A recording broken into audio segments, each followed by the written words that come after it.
Welcome to another episode of The Practical Metaphysical Journey, the place where practical meets the paranormal, the mundane meets the metaphysical, and the spiritual meets the spooky. A place where we share the experiences of our journeys here on Earth. We encourage you to listen and see what resonates, because we're all different yet the same. We invite you to take a break with us, so unpack and stay a while. We're glad you stopped by for a visit. Welcome, everybody, to another episode of The Practical Metaphysical Journey. Today's topic that we're going to be talking about is demons, and the title we have for this one is Don't Feed the Demons. It may not be exactly what you're thinking of when you hear that particular term, but of course we're gonna go through that as the three of us talk about it. And I'm here, as usual, with Lisa and Deb. My name is David, so thank you for stopping by and listening. We hope you find some of this information not only interesting and entertaining, but also useful.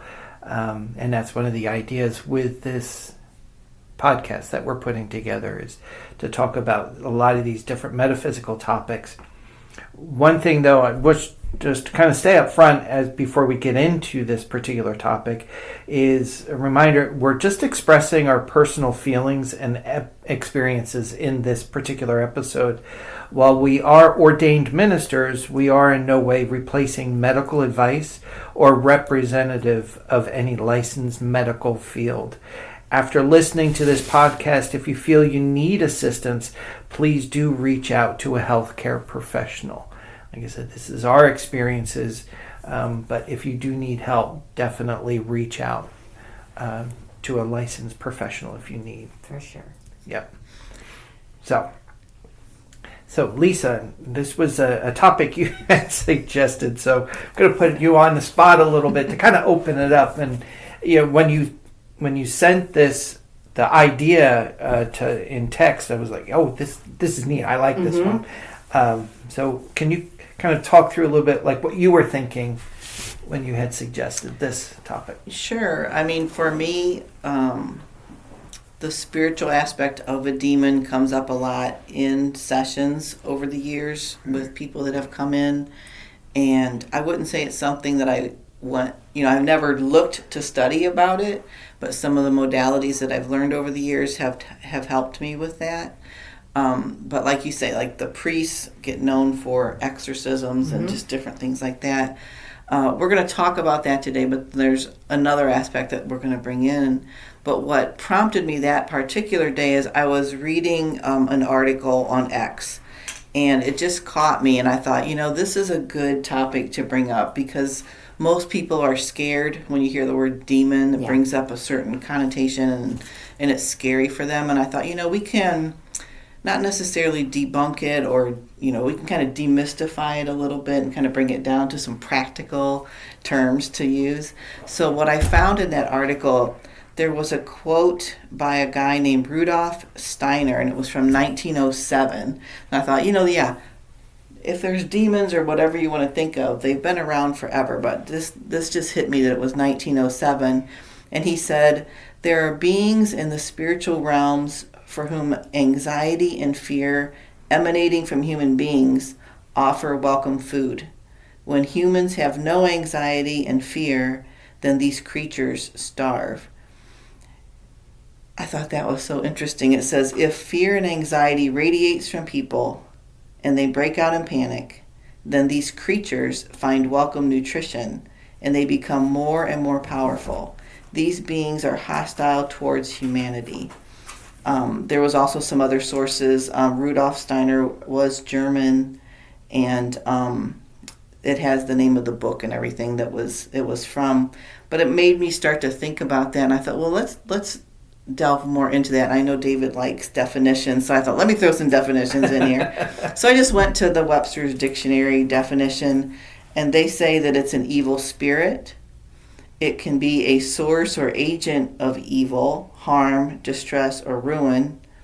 Or there's a lot of demons that are mentioned in mythology, and they are more of like a supernatural being whose nature is intermediate between that of a god and that of a human being.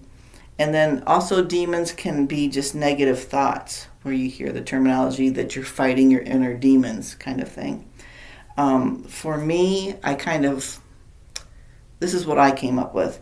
A parasitical energy that is able to interact and influence on the spectrum of frequencies. It's on the lower end, and it tends to be a troublemaker and negative. They're not incarnates. They don't have a physical body. They're just their energy, and they look for a physical host to sometimes live in or influence them or just be in their environment and cause trouble in their environment. So all of those things resonated with me, and I just thought we could maybe flush out some of our thoughts around that and some of the experiences we've had, because I do think people come across this quite often and are afraid to say something, or they don't know. They don't even understand that there are energies that could be influencing them. So I just thought this will be interesting. This will be a good episode. Yeah, I immediately think of the movie Beetlejuice, where everybody was afraid if I say it three times, he's going to manifest. So I think people are afraid to just even say it. That they're going to manifest it if they say it or think about it too much. It's. Mm-hmm. But I don't think they're necessarily scary for the most part. I'm not saying every negative energy that you come across is not going to have something that you need to deal with, but the quote that you had there where our anxiety and fear is their food. Mm-hmm. So think of that. So if you're sitting there and you're afraid of it, yes, that's going to be an issue because they're going to see that and they're going to want it to come in. So for most of it, I don't necessarily see them as a scary energy to deal with. I think, too, a lot of what we classify as demons comes from the belief that we've been raised with. If you are raised in a very strict religious base, religion that bases certain activities or attributes as evil, is dancing evil? Well, some groups think so. Yeah. And is that behavior then demonic? I think it's, to me, the word demon or demonic is extreme. And that I think a lot of times in the past it's been used as a control factor. And, demonic, how much worse do you get than demonic? Oh my God, demonic activity. Okay, yeah, that's probably as bad as you can get. And it is very extreme. Is something really negative? And again, we've had an episode on good and bad and how that's interpreted, based on our personal beliefs or experiences or what we were raised around. But when you say something's demonic, across the board, people are going to be like, oh, and freak out on it. And without actually really thinking what in your mind is demonic. And are there really entities that are demons or imps or something like that? Or is that just somebody who's exhibiting really heinous behavior, that type of thing? Or how were they influenced? Was it an outside force? I think a lot of this comes from that saying, where your attention goes, energy flows. So it could be somebody, these people having really dark thoughts and then doing really dark deeds because their thoughts are there, their energy is following. Somebody's playing something somewhere. I think it's somewhere. Do you not hear it? I hear it. I thought it was outside. And it stopped. Okay, so if someone's trying to interject something here, wait your turn. I'm talking. So don't even, because you're not going to get a word in. That's why it stopped. So they're like, oh, God. It's going to be interesting to listen to it and see if you can hear it. I know. I wondered if it was like noise canceling. I thought, are you serious? Somebody's out here playing loud music? I heard a little bit of something, but I was like, no, I'm talking. You don't get a word in. That's how it works. I think, quote unquote, demon. I have the stick. That's right. I've got the spirit stick. So, yeah. I will hit you with the spirit stick. That's one of the reasons I'm like, demons for me, there's a idea that gets a little scary in the back of my mind, but it's more like, ooh, what am I battling? What would I be battling? What is that? And but my ultimate thing is they can't be bothered with me. Boundaries is what I have. I don't want that in my life.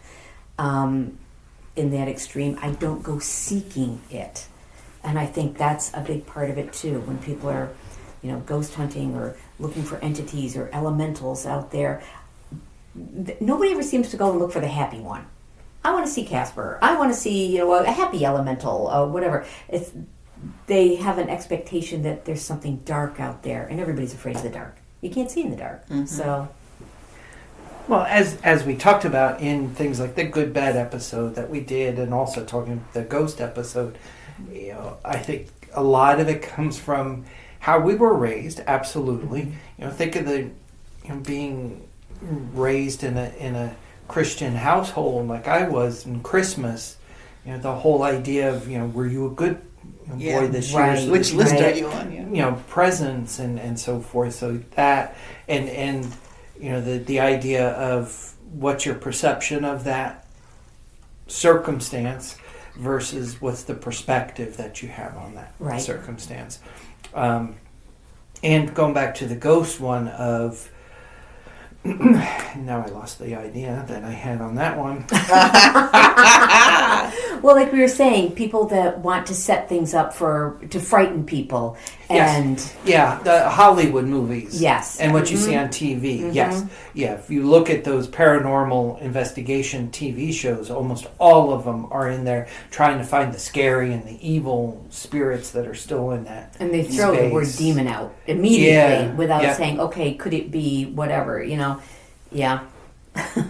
Yeah, I was going to bring that up too, like, just this will show my age, but like the Amityville Horror, Sure, or The Exorcist, or Poltergeist, like all of these movies, they're meant to scare people and give you like the extreme end of, this terrible experience.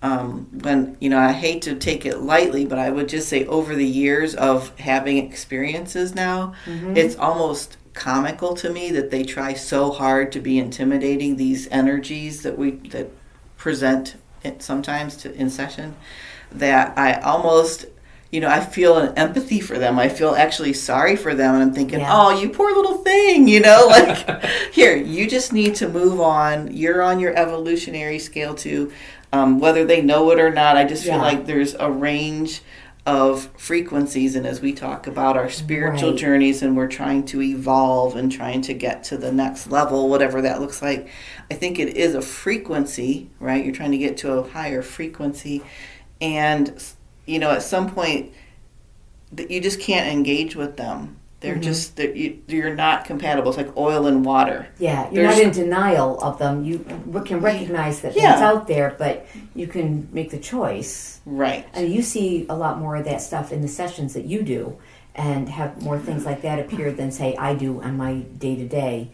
So I think it's just where I'm at right now. But there've been times when I've seen darker things and spirits and stuff like that. But that word demonic is, it can, I feel like that's a word that can take control easily too.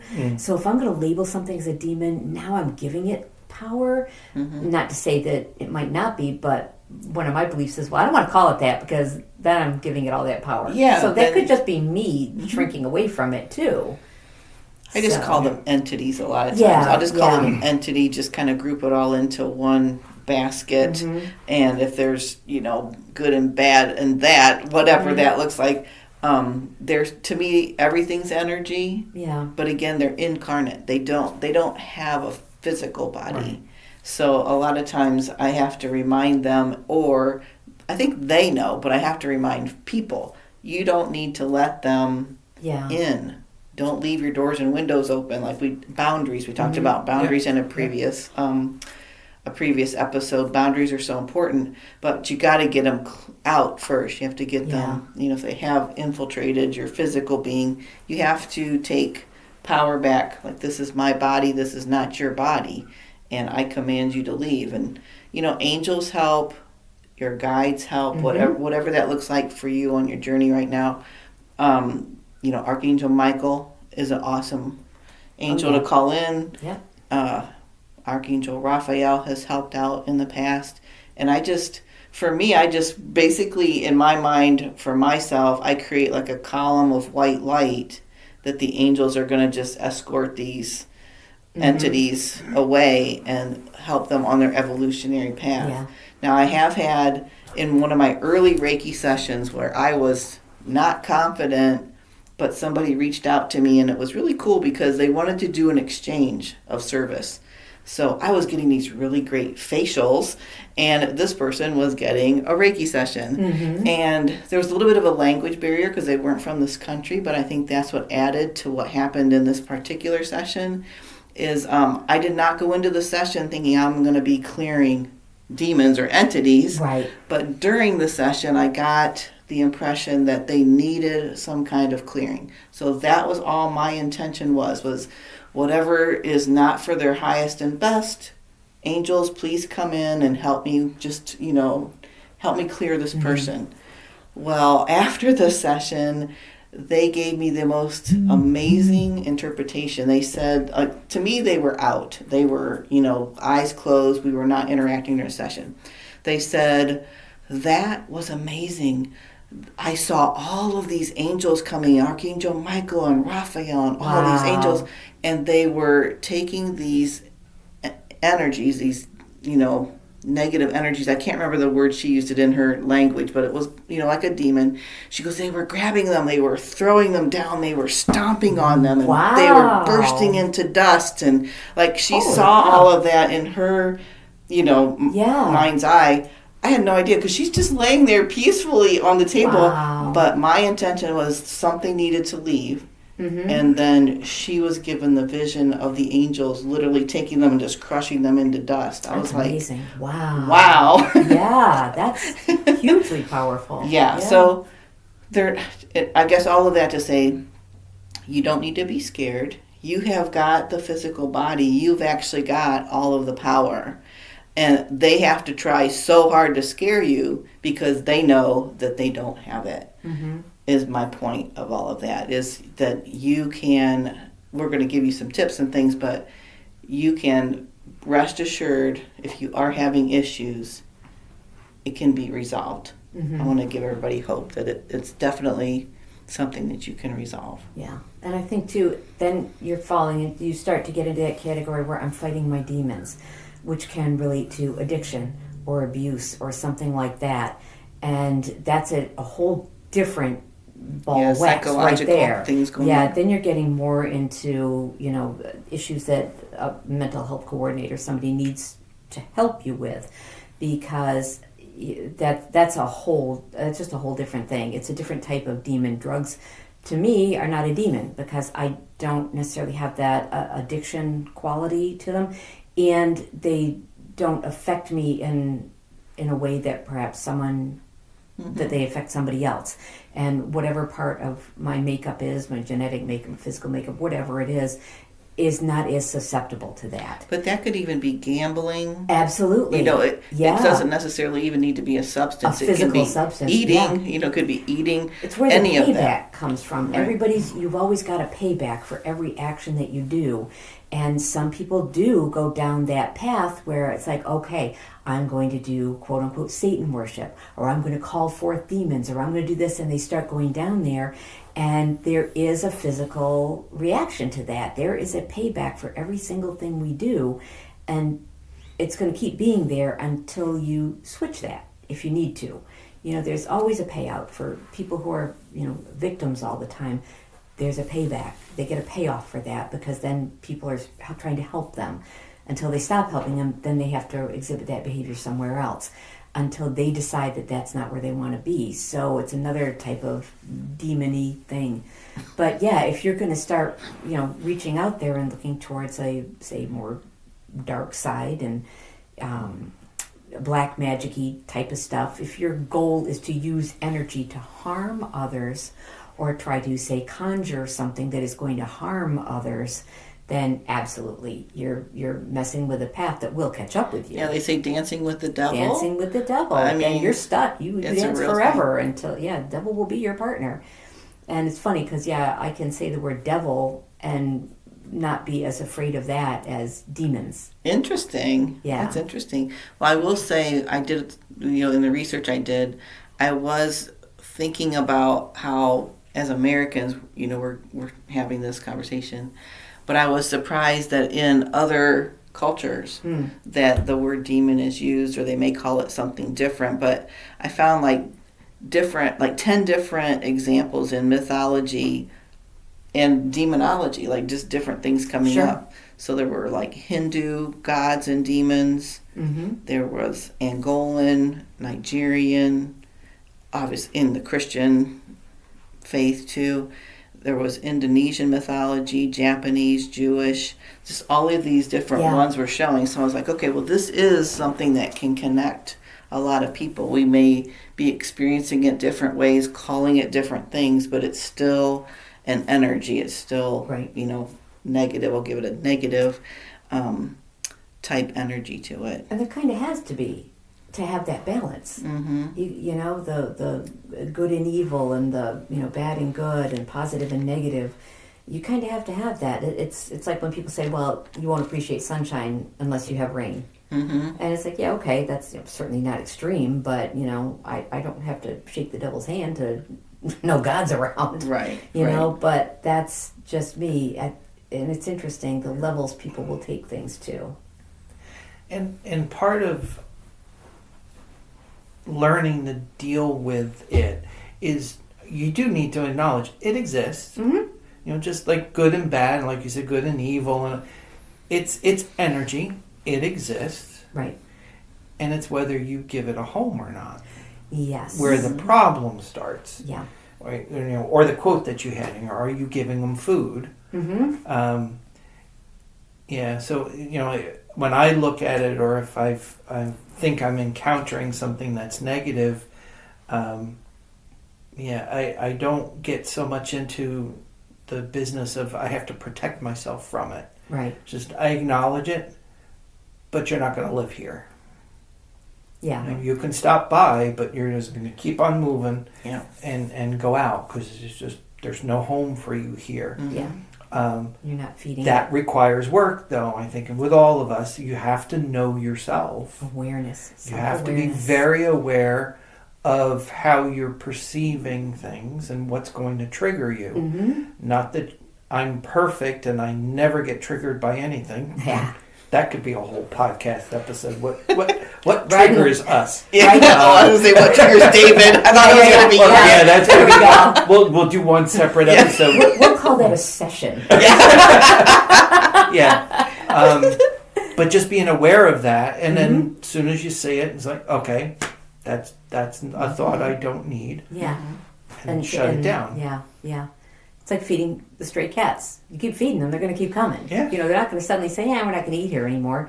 And I don't consider them demonic. Cat non-lovers may. But, that whatever you keep giving your attention to, keep giving the energy to, it's going to be there. And but I think, too, it's okay to recognize that energy, but just not keep feeding into it. Say, okay, I know there's negative things out there. I know there's people doing horrible things out there. If I sat there and dwelled on that every single day, what a hopeless place to be. Whereas I like to think, okay, every day I'm encountering people who, from working in the hospital, who may be in some rough situations and some hopeless situations, but that's not a place to live and dwell. It's just, you have to be well grounded. And I haven't always been here. There was a time where the thought of it scared me, and I did feel like I had to protect myself and so forth. I remember that the story of that time with the chairs here at Lisa's office, where she and some of the other people using the space knew like something's unusual going on. There's a couple of things that needed to be worked on. And I was talking with Lisa, and at one point said, to me, something's attached to the chairs. Like you had an event here or something, and somebody left something in the chairs, and that's where part of the problem is.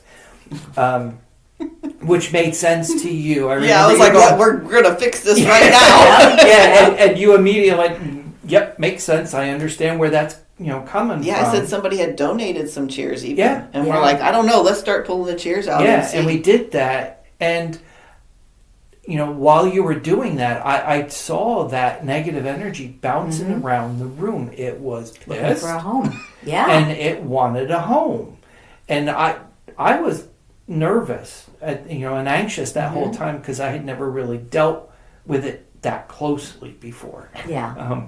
So I learned from you on that time because I saw you did it with confidence of just get out. Right. Yeah. Yeah. You don't live here. And it's Right. like, okay, if she could do this, I could do it too. Right.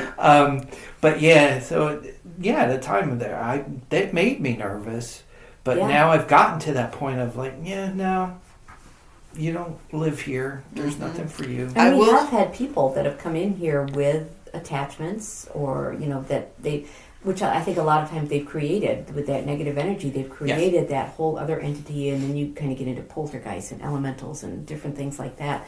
But they've created this type of thing that has either was there and attached to them, and now is feeding off of that, or they've created it through whatever they have going on, and that's come in with them. But there have been times when we've been meditating and our intention is so strong that even though that person is in the room, that other thing is outside the door. This place is warded and they're not allowed in. And we've seen things pacing out in the hallway. Yeah. Or, when you're a light worker, everything's attracted to the light. So things will show up around here. When they were doing all the construction and uprooting things and out in the back, and we were seeing soldiers and other things that were unsettled, and there's a light, let's go towards it. I'm trying to steal my glasses, and that I just dropped. That's the thing. I will say people are, if they know that they are harboring something that's negative, I have had people that will not let them go for fear that it's going to jump into somebody else. And we have to have the conversation of, that's why we call the angels in. We're asking them to escort them and kind of put boundaries around what we're doing.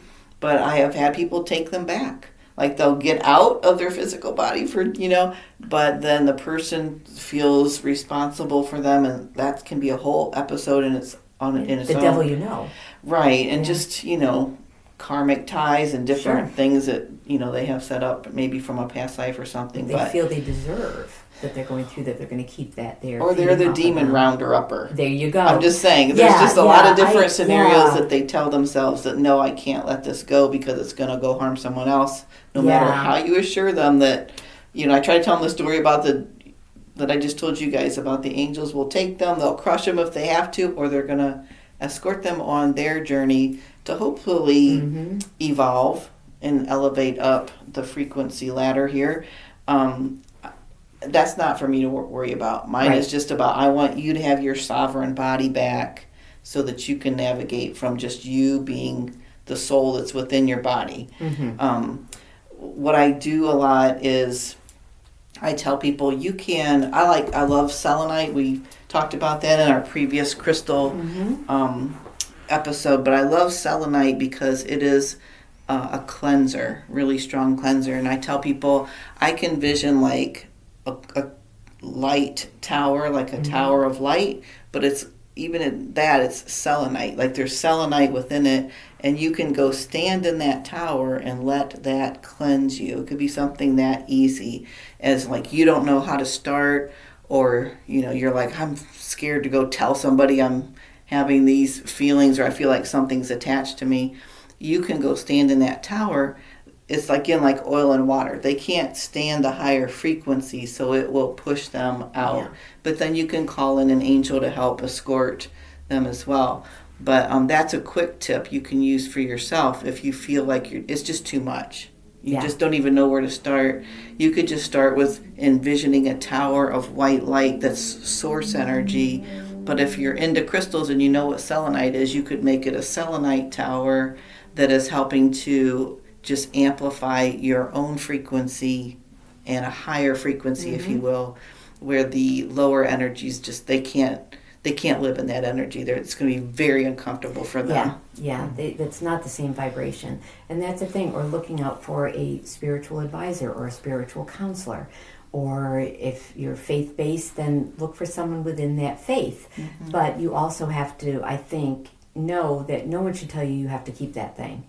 So it's like, oh, well, this is your karma. This is your destiny to deal with this. It's not. It's not anybody's destiny to be, like you said, the demon rounder-upper. Not unless you're hauling them off, sending them somewhere. And because it's not anyone's job to keep them. They don't need a keeper. They need a home. They don't need a keeper. And thank you for stopping by for part 1 of Don't Feed the Demons. Check back in 2 weeks when we will upload part 2.